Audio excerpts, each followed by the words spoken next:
est-ce que vous êtes confiant pour la semaine là sur le CAC 40 à Paris?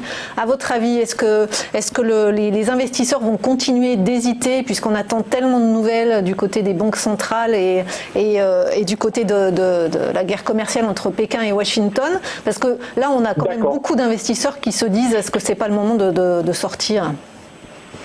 Alors, écoutez, sur le plan technique, on a une configuration très spécifique qui ressemble en fait à ce qu'on avait eu début octobre. Après une très forte baisse, on avait eu un rebond. Donc maintenant, on n'a toujours pas réussi à refaire des sommets, donc autrement dit on est toujours en risque de redémarrer en fait une vague de baisse. Moi la semaine dernière j'indiquais qu'on avait une grosse résistance entre les 5850 et les 5885. Ce niveau a été atteint vendredi soir, retesté donc hier matin à l'ouverture et ce niveau a été vendu. Le niveau support, très clairement, ce matin j'indiquais à tous mes abonnés que c'était 5815. Le futur vient de faire 5816, donc on est en train de rebondir sur un niveau support et très honnêtement jusqu'à jeudi, moi j'envisage plutôt un range relativement étroit. Je vois pas nécessairement de grosses mauvaises nouvelles qui pourraient impacter les marchés. Ils ont montré quand même donc beaucoup de résilience, ils semblent solides.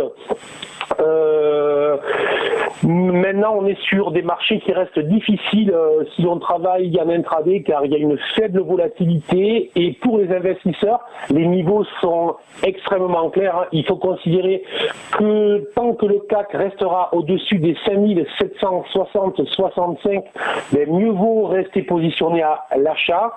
Sous ce niveau-là, à ce moment-là, on pourrait considérer que la baisse qu'on a eue début décembre était une baisse plus sérieuse que le rebond que l'on a fait actuellement et à ce moment-là on aurait ce qu'on appelle en analyse technique une vague C, c'est-à-dire une nouvelle vague de baisse qui viendrait corriger et qui serait à peu près en fait équivalente à 100 à 138% de la première vague qu'on a eue, donc ça nous ramènerait sous les 5600 points. Voilà. Mais pour résumer, au-dessus des 5760-65 pour les investisseurs, on reste acheteur. Sous ce niveau-là, le CAC présente un risque et en intraday, on a en fait une borne 5815, 5850, 5885. Voilà en fait les bornes qu'il faut surveiller et ignorer que si jamais le CAC repassait au-dessus des 5900 points d'ici la fin de semaine, qui retrouvera en fait une dynamique haussière.